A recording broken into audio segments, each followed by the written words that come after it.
Chapter 1: The Principles and Practice of Economics. Is Facebook free? Facebook doesn't charge you a penny, so it's tempting to say it's free. Here's another way to think about it. What do you give up when you see Facebook? That's a different kind of question. Facebook doesn't take your money, but it does take your time. If you spend an hour each day on Facebook, you are giving up some alternative use of that time. You could spend that time playing soccer, watching Hulu videos, napping, daydreaming, or listening to music. There are many ways to use your time. For example, a typical US college student employed 7 hours per week earns almost $4,000 in a year, enough to pay the annual lease on a sports car.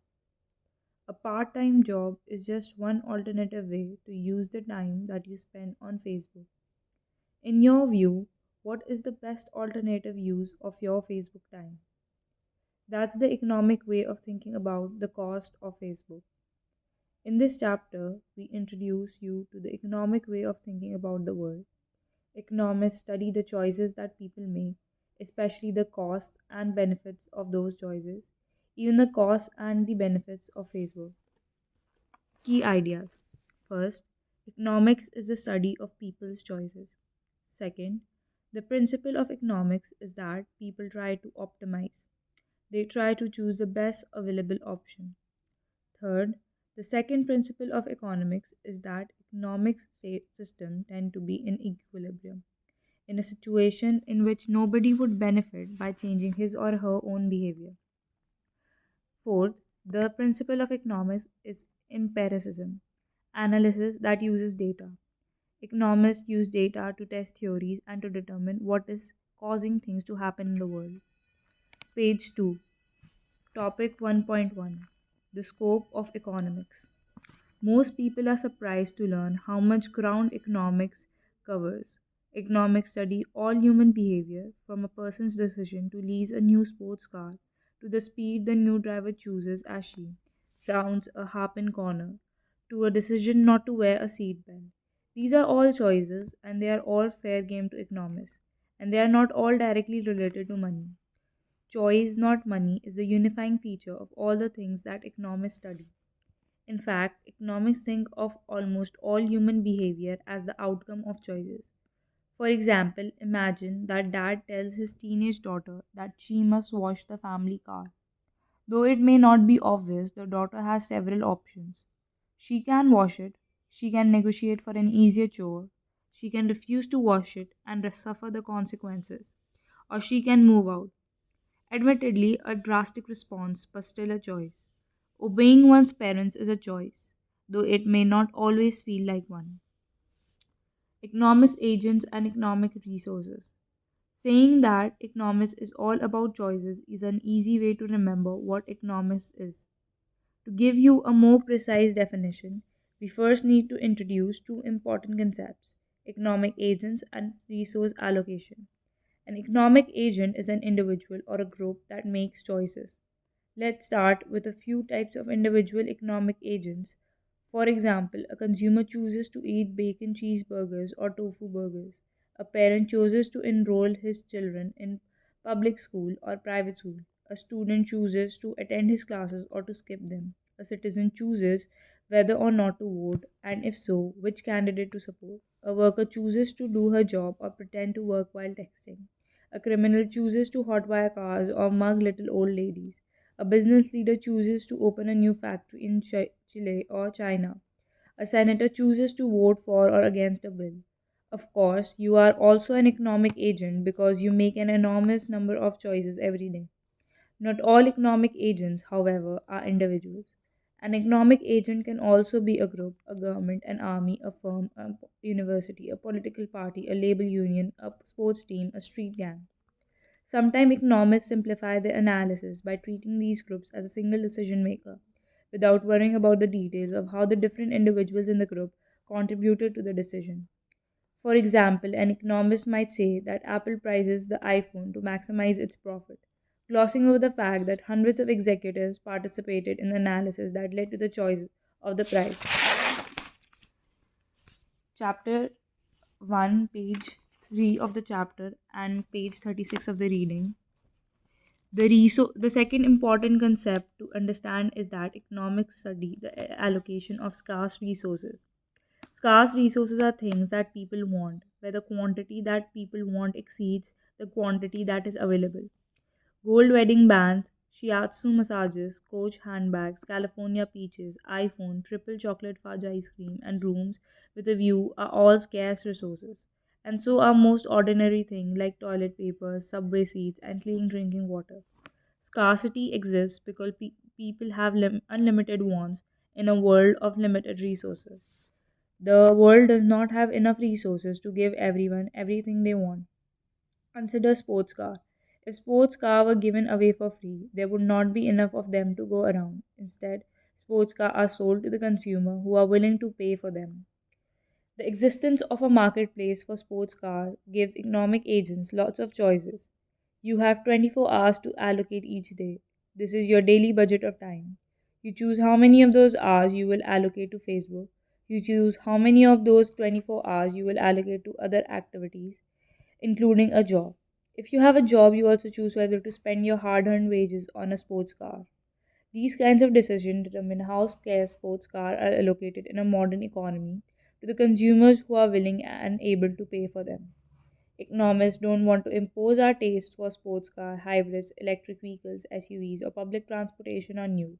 We are interested in teaching you how to use economic reasoning so that you can compare the cost and benefit of the alternative options that make the choices that are best for you. Definition of economics. We are now ready to define economics precisely. Economics is the study of how agents choose to allocate scarce resources and how those choices affect society. As you might have expected, this definition emphasizes choices. The definition also takes into account how these choices affect society. For example, the sale of a new sports car doesn't just affect the person driving off the dealer's lot. The sale generates sales tax, which is collected by the government, which in turn funds projects like highways and hospitals. The purchase of new cars also generates some congestion. That's one more car in rush hour gridlock, and it's another car that might grab the last parking spot on your street. If the new car owner drives recklessly, the car may also generate risks to other drivers. The car will also be a source of pollution. Economists study the original choice and its multiple consequences for other people in the world. Page 37 of the reading. Positive economics and normative economics. We now have an idea of what economics is about, people's choices. But what is the reason for studying choices? Part of the answer is that economists are just curious, but that's only a small part of the picture.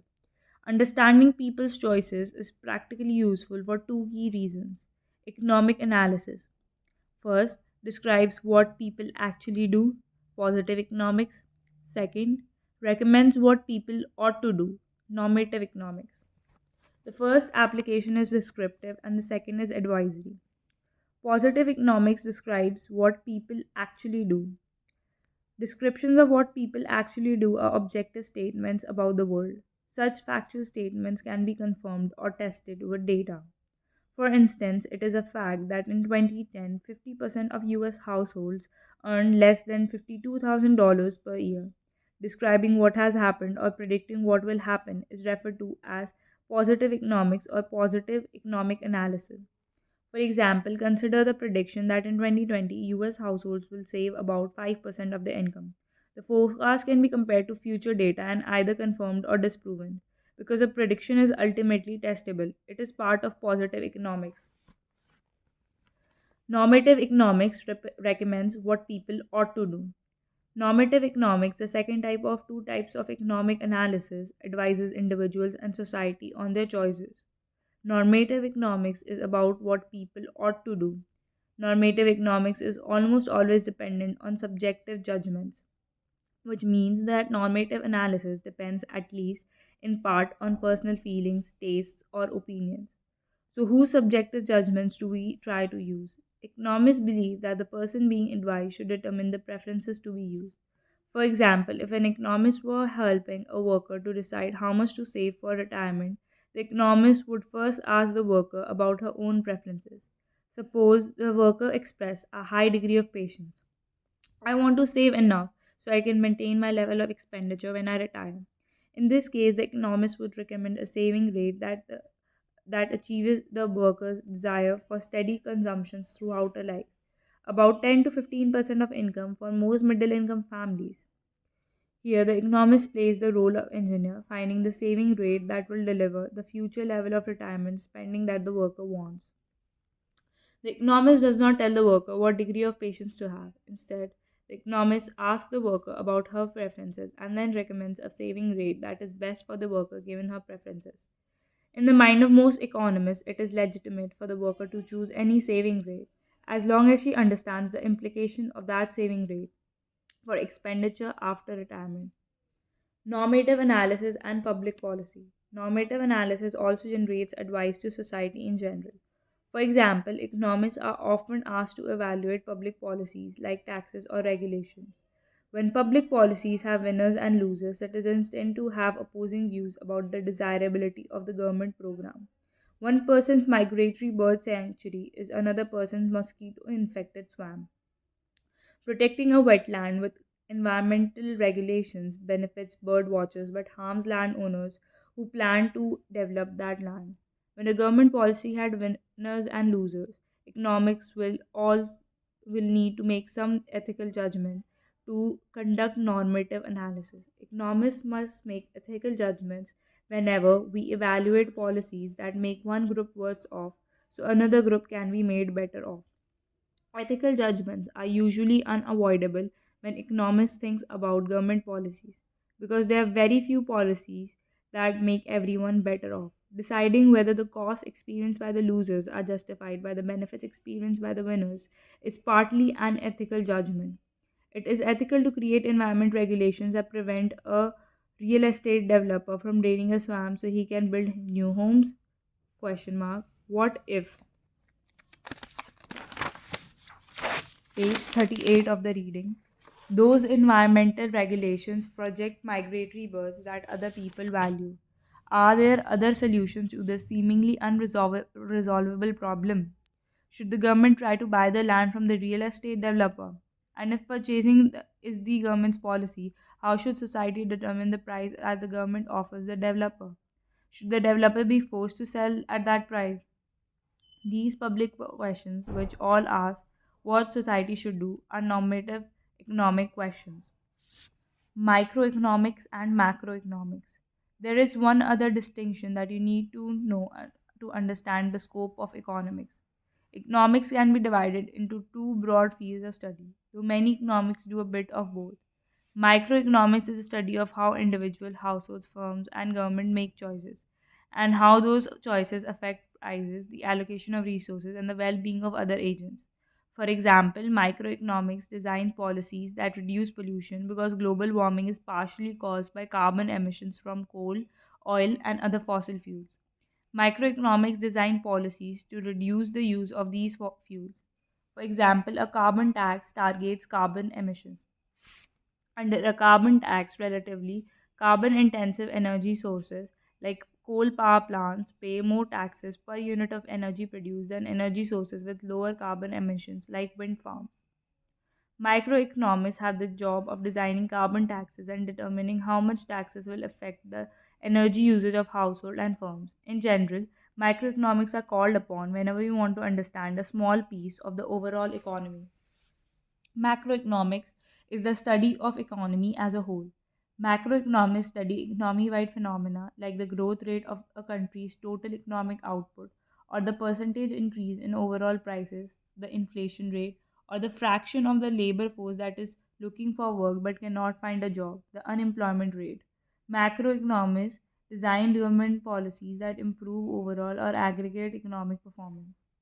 For example, macroeconomics try to identify the best policies for stimulating an economy that is experiencing a sustained period of negative growth.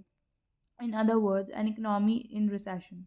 During the 2007-2009 financial crisis, when housing prices were plummeting and banks were failing, macroeconomists had their hands full. It was their job to explain why the economy was contracting and to recommend policies that would bring it back to life. 1.2 Three Principles of Economics. You have now a sense of what economics is about, but you might be wondering what distinguishes it from the other social sciences, including anthropology, history, political science, psychology, and sociology. All of the social sciences study human behavior. So, what sets economics apart? Economists emphasize three key concepts. First, optimization. Optimization, we have explained economics as the study of people's choices. The study of all human choices may initially seem like an impossibly huge topic, and at first glance, choosing a double bacon cheeseburger at McDonald's does not appear to have much in common with a corporate executive's decision to build a $500 million laptop factory in China. Economists has identified some powerful concepts that unify the enormous range of choices that economic agents make. One insight is that all choices are tied together by optimization. People decide what to do by consciously or unconsciously weighing all of the known pros and cons of the different available options and trying to pick the best feasible option. In other words, people make choices that are motivated by calculations of benefits and costs. Page 39 of the reading. Optimization is the first principle of economics. Economists believe that optimization explains most of our choices, including minor decisions like accepting an invitation to see a movie and major decisions like deciding whom to marry. Second, equilibrium. The second principle of economics holds that economic systems tend to be in equilibrium, a situation in which no agent would benefit personally by changing his or her own behavior. The economic system is in equilibrium when each agent feels that he or she cannot do any better by picking another course of action. In other words, equilibrium is a situation in which everyone is simultaneously optimizing. Empiricism. The third principle of economics is an emphasis on empiricism, analysis that uses data or analysis that is evidence based. Economics use data to test theories and to determine what is causing things to happen in the world. 1.3, the first principle of economics, optimization. Let us now consider our first principle in more detail. Economics is the study of choices, and economists have a theory about how choices are made. Economists believe that economic agents try to optimize, meaning that economic agents try to choose the best feasible option given the information that they have. Feasible options are those that are available and affordable to an economic agent. If you have $10 in your wallet and no credit debit ATM cards, then a $5 Big Mac is a feasible lunch option, while a $50 filet mignon is not. The concept of feasibility goes beyond the financial budget of the agent. There are many different constraints that determine what is feasible. For instance, it is not feasible to work more than 24 hours in a day. It is not feasible to attend meetings in person in New York and Beijing at the same time. The definition of optimization also refers to the information available at the time of the choice. For example, if you choose to drive from San Diego to Los Angeles in your car is hit by a drunk driver, you are unlucky, but you haven't necessarily failed to optimize. As long as you have made your travel plans taking into account the unrealistic, or should I say, the realistic risk of a car crash, then you have optimized. Optimization means that we weigh the potential risk in a decision, not that we perfectly foresee the future. When someone chooses the best feasible option given the information that is available, economists say that the decision maker is being rational, or equivalently, he or she is exhibiting rationality. Rational action does not require a crystal ball, just a logical appraisal of the costs, benefits, and risk associated with each decision. On the other hand, if you decide to let a friend drive you from San Diego to Los Angeles and you know that your friend has just had a few beers, this is probably a case in which you fail to optimize. It is important to note that the test of optimization is the quality of your decision and not the outcome. If you arrive at your decision without a crash, that would still probably be a suboptimal choice because you got lucky despite making a bad decision. We devote much of this book to the analysis of optimization. We explain how to optimize, and when we discuss lots of evidence that supports the theory that economic agents usually optimize. We also discuss important cases where behavior deviates from optimization. In the cases where agents fail to optimize, Normative economic analysis can help them realize their mistakes and make better choices in the future. Finally, it is important to note that what we optimize varies from person to person and group to group. Although most firms try to maximize profits, most economic agents are not, page number 40 of the reading, trying to maximize only income. If that were our goal, we'd all work far more than 40 hours per week and we'd keep working well past retirement age. Most households are trying to optimize overall well being, which requires income, leisure, health, and a host of other factors, like social networks and a sense of purpose in life. Most governments are trying to optimize a complex mix of policy goals. For most economic agents, optimization is not just about how much money we want, trade offs, and budget constraints. To understand optimization, you need to understand trade offs. Trade offs arise when some benefits must be given up in order to gain others. Think about Facebook. If you spend an hour on Facebook, then you cannot spend that hour doing other things. For example, you cannot work at most part time jobs at the same time you are editing your Facebook profile. Economics use budget constraints to describe trade off. A budget constraint is the set of things that a person can choose to do or buy without breaking her budget. Here's an illustration. Suppose that you can do only one of two activities with your free time: work at a part time job, or surf the web. Suppose that you have 5 free hours in a day. Once we take away necessities like sleeping, eating, bathing, attending classes, doing problem sets, and studying for exams, think of these 5 free hours as a budget of free time. Then your budget constraints would be 5 hours equals to hours surfing the web plus hours working a part time job. This budget constraints equation implies that you face a trade off. If you spend an extra hour surfing the web, you need to spend one less hour working at a part time job. Likewise, if you spend an extra hour working at the part time job, you need to spend one less hour surfing the web. More of one activity implies less of the other. We can see in Exhibit 1.2 where we list all the ways that you could allocate your free 5 hours. Budget constraints are useful economic tools because they quantify trade offs. When economics talk about the choice that economic agent faces, the economist first specifies the budget constraint. Opportunity cost. We are now ready to introduce another critical tool in the optimization toolbox: opportunity cost. Our web surfing example provides an illustration of the concept. The time that we spend on the web is the time we could have spent in some other way: playing basketball, jogging, daydreaming, sleeping, calling a friend, catching up on email, working on a problem set, working at a part time job, and so on. You implicitly sacrifice time on these alternative activities when you spend time surfing the web.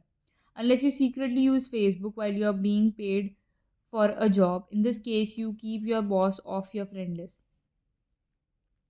Try generating your own list of alternative activities that are squeezed out when you surf the web. Think about the best alternative to web surfing and put that at the top, then work down from there.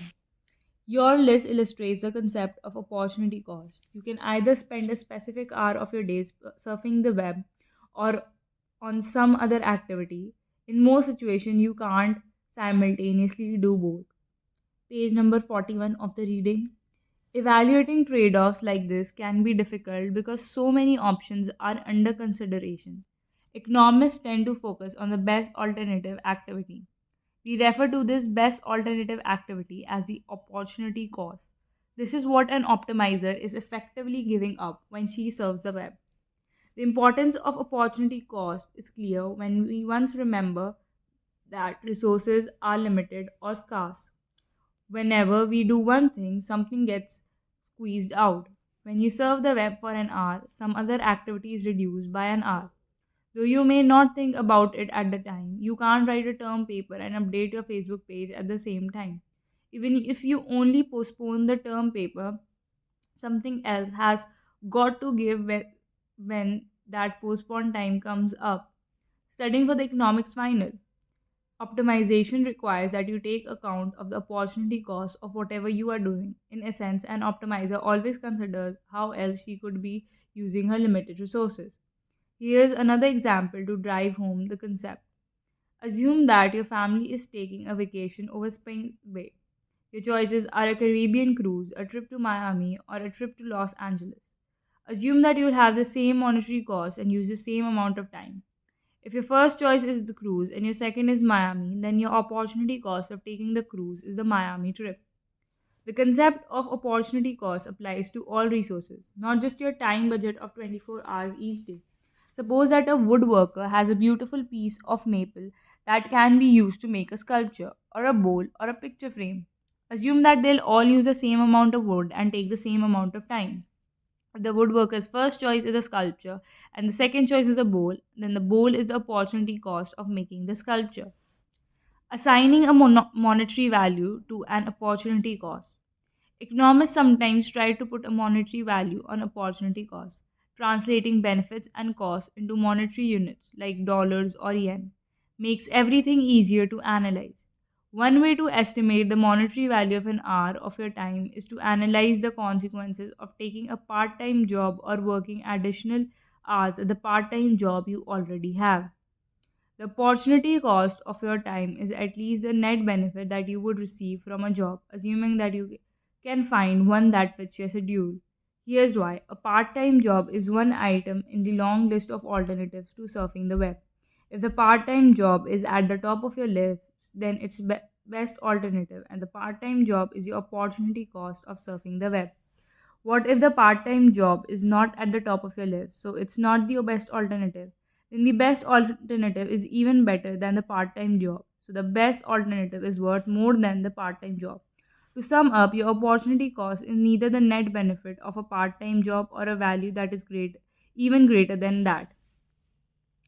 To turn these insights into something quantitative, it helps to note that the median wage for US workers between 16 and 24 years of age was $11.35 per hour in 2013. This data is from US Bureau of Labor Statistics. However, a job has many attributes other than the wage you are paid. Unpleasant tasks like being nice to obnoxious customer, on the job training, friendly or unfriendly co-workers, and resume building, just to name a few. If we ignore these non wage attributes, the benefit of an hour of work is just the wage minus taxes paid. On the other hand, if the positive and negative non wage attributes don't cross each other out, the calculation is much harder. To keep things simple, we'll focus only on the tax after tax wage in the analysis that follows, about $10 per hour for young workers. But we urge you to keep in mind all of the non wage consequences that flow from a job. Benefit analysis. Let's use opportunity cost to solve an optimization problem. Specifically, we want to compare a set of feasible alternatives and pick the best one. Economics call this process benefit analysis.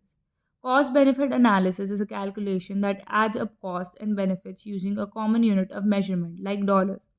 It is used to identify the alternative that has the greatest net benefit, which is equivalent to benefit minus cost. To see these ideas in action, suppose that you and a friend are going to Miami Beach from Boston for spring break. Page number 42 of the reading. The only question is whether you should drive or fly. Your friend argues that you should drive because splitting the cost of a rental car and gas will only cost $200 each. He tries to seal the deal by pointing out that's much better than a $300 plane ticket. To analyze this problem using cost benefit analysis, you need to list all the costs and benefits of driving relative to alternative of flying. You then need to translate those costs and benefits into a common unit of measurement. From a benefit perspective, driving saves you $100. The difference between driving expenses of $200 and a plane ticket of $300. From a perspective, driving costs you an extra 40 hours of time. The difference between 50 hours of trip driving time and about 10 hours of round trip airport flying time. Spending 40 hours extra hours traveling is a cost of driving. But we still don't know whether driving is a good idea or a bad idea because we haven't yet expressed everything in common units. Suppose the opportunity cost of your time is $10 per hour, slightly below the median wage of US worker between ages 16 and 24. This is the value of your time. Then the net benefit of driving relative to flying is $100 cost saving minus 40 hours of additional travel time into $10 per hour equals to $100 minus $400 equals to minus $300. Hence, the net benefit of driving is overwhelmingly negative. An optimizer would choose to fly. Your decision about travel to Miami is a simple example of cost benefit analysis, which is a great tool for collapsing all sorts of things down to a net dollar benefit. This book will guide you in making such calculations. If you are making choices as to which house to buy, which job to take, or whether medication pay for heart transplant, cost benefit analysis can help you. Economics are not popular for making some of these cold hearted calculations, but it's nonetheless useful to be able to quantitatively analyze difficult situations and decisions. To an economist, benefit analysis and optimizations are the same thing. When you pick the option with the greatest net benefits, benefits minus cost, you are optimizing. So, cost benefit analysis is useful for normative economic analysis. It enables an economist to determine what an individual or society should do. Cost benefit analysis also yields many powerful positive economics insight. In most cases, cost benefit analysis correctly predicts the choices made by actual consumers. Evidence based economics. Question: is Facebook free? Answer: we can now turn to the question we posed at the beginning of the chapter. By now, you know that Facebook has an opportunity cost, the best alternative use of your time. We will now estimate this cost. To do this, we are going to use some data. Whenever you see a section in this textbook titled Evidence Based Economics, you will know that we are using data to analyze an economic question. In 2013, web users worldwide spent 250 million hours on Facebook each day. On a per person basis, each of the nearly 1 billion Facebook users allocated an average of 15 minutes per day to the site. College students use Facebook more intensively. The average college student spent about an hour per day on Facebook. We will estimate that the time spent worldwide on Facebook has an average opportunity cost of $5 per hour. We generated this estimate with a back of the envelope in words approximate calculation that averages together every Facebook user's opportunity cost. Here's how we did the calculation. First, we assume that users in the developed world, which represents wealthy countries such as France, Japan, and the United States, have an opportunity cost of $9 per hour, which is a typical minimum wage in a developed country. Employers are legally required to pay at least the minimum wage, and most workers in developed countries get paid much more than this. Even people who choose not to work still value their time, since it can be used for lots of good things like napping, texting, dating, studying, playing Angry Birds, and watching movies. It's reasonable to guess that these non workers, for instance students, will also have an opportunity cost of at least the minimum wage. Second, we assume that Facebook users in the developing world, which represents all countries except the developed countries, have a relatively lower opportunity cost of time. We assume that Facebook users in the developing countries have an opportunity cost of $1 per hour. For instance, their employment opportunities are far less favorable than those in the developed world. To evaluate the reasonableness of these estimates, ask yourself this question: how much would someone need to pay you to take away an hour of your free time? Does your answer correspond more closely to our estimate for the developed world or the developing world? About half of Facebook users live in developed countries and half live in developing countries. So, given our assumption, the average opportunity cost, half into $9 plus half into $1 equals to $5 per hour. Accordingly, the total opportunity cost of time spent on Facebook is calculated by multiplying the total number of hours spent on Facebook each day by the average opportunity cost of time per hour. 250 million hours per day into $5 per hour equals to $1.25 billion per day. Multiplying this by 365 days per year yields an annualized opportunity cost of over $450 billion. This is an estimate of the cost of Facebook. As you have seen, this is only a crude approximation since we can't directly observe the opportunity cost of each person's time. We can also think about this calculation another way. If people had substituted the time on Facebook for work with average pay of $5 per hour, the world economy would have produced about $450 billion more measured output in 2013. This is more than the economic annual output of Austria. Finally, we can also estimate the opportunity cost of a typical US college student who spends 1 hour per day on Facebook. Assuming that this student's opportunity cost is equal to $10 per hour, the opportunity cost is $3,650 per year. $10 per hour into 365 hours per year equals to 365 per dollars per year. We choose $10 per hour for the opportunity cost since the median before tax wage of 16 to 24-year-old US workers was $11.35 per hour in 2013, and such low income workers don't pay much in taxes. So far, we have gone through a purely positive economic analysis describing the frequency of Facebook usage and the trade offs that this usage implies. None of this analysis, however, answers the related question: are Facebook and other social networking sites worth it? We've seen that the time spent on sites like these is costly because it has valuable alternative uses. But Facebook users are deriving substantial benefits that may justify this allocation of time. For example, social networking sites keeps us up to date. Page number 44 of the reading on the activities of our friends and family. They facilitate the formation of new friendships and new connections, and Facebook and familiar sites are entertaining. Because we cannot easily quantify these benefits, we are going to leave that analysis to you. Economists won't tell you what to do, but we will help you identify the trade offs and that you are making in your decisions. Here is how an economist would summarize the normative question that is on the table.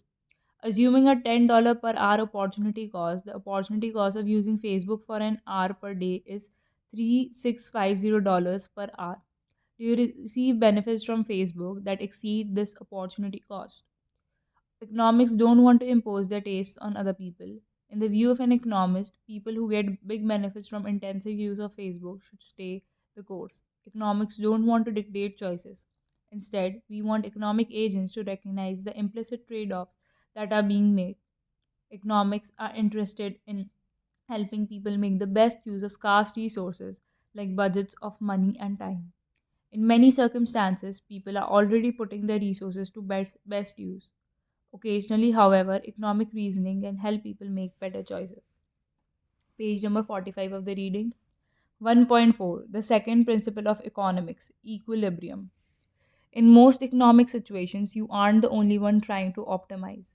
Other people's behavior will influence what you decide to do.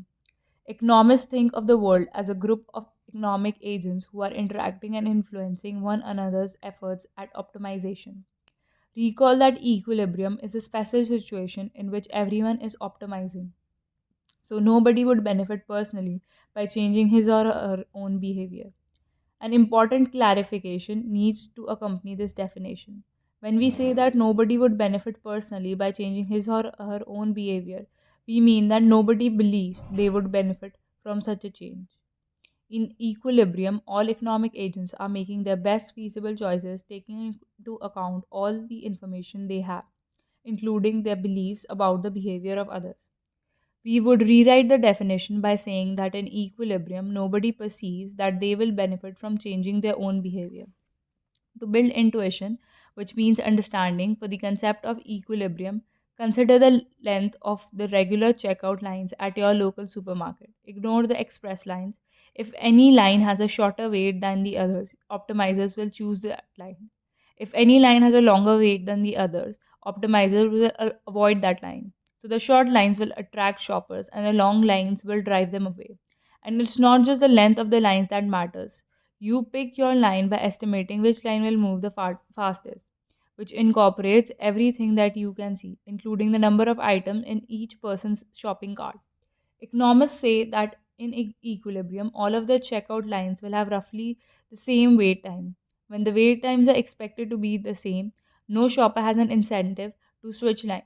In other words, nobody perceives that they will benefit by changing their behavior. Here's another example. Suppose the market price of gasoline is $3 per gallon and the gasoline market is in equilibrium. Three conditions will need to be satisfied. The amount of gasoline produced by gasoline sellers, oil companies, will equal the amount of gasoline purchased by buyers. Second, oil companies will only operate well where they can extract oil and produce gasoline at a cost that is less than the market price of gasoline, $3 per gallon. The buyers of gasoline will only use it for activities that are worth at least $3 per gallon, like driving to their best friend's wedding, and they won't use it for activities that are worth less than $3 per gallon, like visiting their least favorite relatives. When gas prices go up, who in the family can't make it for Thanksgiving? In equilibrium, both the sellers and the buyers of gasoline are optimizing, given the market price of gasoline. Nobody would benefit by changing his or her behavior. In this book, we often study the behavior of groups of economic agents. A group could be two chess players or 30 participants in an eBay auction, or millions of investors buying and selling shares on the New York Stock Exchange, or billions of households buying gasoline to fuel their tractors, trucks, mopeds, motorcycles, and cars. In all these cases, we study the equilibrium that emerges when all of these economic agents interact. In other words, we examine these environments using the assumption that everyone is constantly simultaneously optimizing. For instance, at every move in a chess game and during every trade on the New York Stock Exchange, economists believe that this, page number 46 of the reading, equilibrium analysis provides a good description of what actually happens when groups of people interact. The free rider problem. Let's use the concept of equilibrium to analyze an economic problem that may interest you. Roommates. Assume that five roommates live in a rented place. The roommates can spend some of their free time contributing to the general well being of the group by throwing away used pizza boxes and soda cans and otherwise cleaning up after themselves. Or they can spend all their free time on activities that only benefit themselves. For instance, watching YouTube videos or listening to Pandora. It would be beneficial to the group if everyone chipped in and did a little cleaning. But each of the five roommates has an incentive to leave that to others. If one roommate spends 30 minutes doing the dishes, all the other roommates benefit without having to lift a finger. Consequently, rentals with lots of roommates are often a mess. Lazy roommates are an example of something that economics call the free rider problem. Most people want to let someone else do the dirty work. We would like to be free riders who don't contribute but still benefit from the investments that others make. Sometimes free riders get away with it when there are very few free riders and lots of contributors. The free riders might be overlooked. For example, a small number of people sneak into public transportation without paying. These turnstile jumpers are such a small group that they don't jeopardize the subway system. But if everyone started jumping turnstiles, the subway would soon run out of cash. If the subway system free riding is discouraged by security patrols in roaming groups, free riding is discouraged by social pressure. Even with these punishment techniques, free riding is sometimes a problem because it's not easy to catch the free rider in the act. It's possible to slip over a turnstile in a quiet subway station. It's easy to leave crumbs on the couch when nobody is watching. People private benefits are often out of sync with the public interest. Jumping the subway turnstile is cheaper than paying for a subway ticket. Watching YouTube is more fun than sweeping up the remains of last night's party. Equilibrium analysis helps us predict the behavior of a group of people and understand why free riding occurs. People sometimes pursue their own private interests and don't contribute voluntarily to the public interest.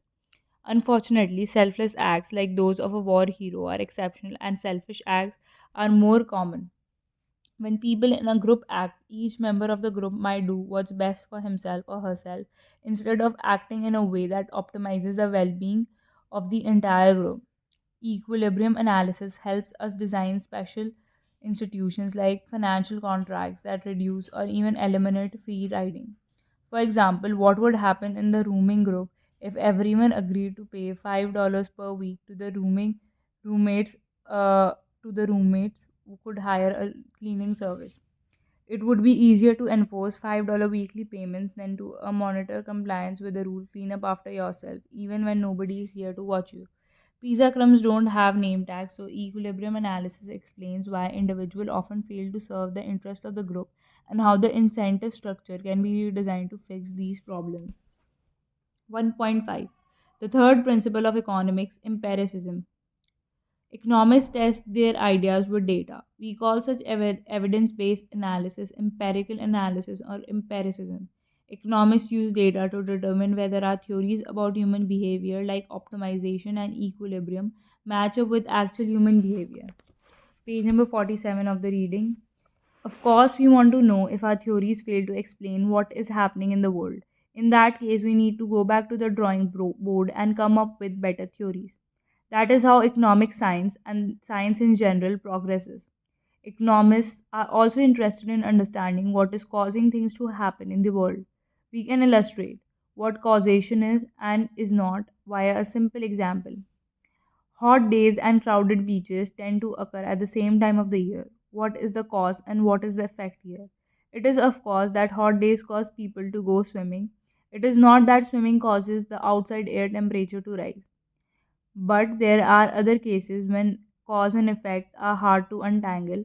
Does being relatively smart cause people to go to college, or does going to college cause people to be relatively smart, or do both direction of causation apply? We'll come back to the topic of empiricism in general and causality in particular in great detail in chapter 2. Sometimes causes are easy to determine, but sometimes identifying cause and effect requires great ingenuity. 1.6. Is economics good for you? Is taking this course good for you? Let's start by thinking about the costs. Though opportunity costs are often hard to see, they are still important. The key opportunity cost of this course is another course that you won't be able to take during the time spent as a student. What other course did economics crowd out? Japanese history, biochemistry, Russian poetry. If you are taking the 2 semester version of this course, then you need to consider the 2 other courses that economics is crowding out.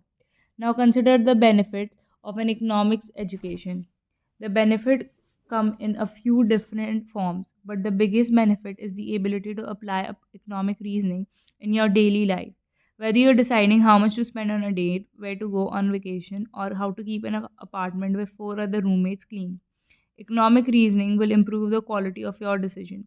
These benefits will continue throughout your life as you make important decisions, such as where to invest your retirement savings and how to secure the best mortgage. Most decisions are guided by the logic of costs and benefits. Accordingly, you can use positive economic analysis to predict other people's behavior. Economics illuminates and clarifies all human behavior. We also want you to use economic principles when you give other people advice and when you make your own choices. This is normative economics. Learning how to make good choices is the biggest benefit you will realize from learning economics. That's why we have built our book around the concept of decision making. Looking at the world through the economic lens puts you at an enormous advantage throughout your life. We also think that economics is a lot of fun. Understanding people's motivation is fascinating, particularly because there are many surprising insights along the way. To realize these payoffs, you'll need to connect the ideas in the textbook to the economic activities around you. To make those connections, keep a few tips in mind. First, you can apply economics tools such as trade off and cost benefit analysis to any economic decision. Learn to use them in your own daily decision. This will help you master the tools and also appreciate the limitations. Even if you are not in the midst of making a decision, you will learn a lot of economics by keeping your eyes open when you walk through any environment in which people are using or exchanging resources. Think like an economist the next time you find yourself in a supermarket, a used car dealership, a soccer match, or a poker game. Third, the easiest way to encounter economic ideas is to keep up with what's happening in the world. Go online and read a national newspaper like the New York Times or the Wall Street Journal. News magazine will also do the job. There's even a news magazine called The Economist, which is required reading for prime ministers. Page number 48 of the reading and presidents. Almost every page on any magazine, including People, Sports Illustrated, and Vogue, describes events driven by economic factors. Identifying and understanding these forces will be a challenge, but over time you'll find that it gets very easy to recognize and interpret the economic story behind every headline. Once you realize that you are constantly making economics choices, you will understand that this course is only a first step. You will discover the most important application outside class and after the final exam. The tool of economics will improve your performance in all kinds of situations, making you a better business person, a better consumer, and a better citizen. Keep your eyes open and remember that every choice in economics in action.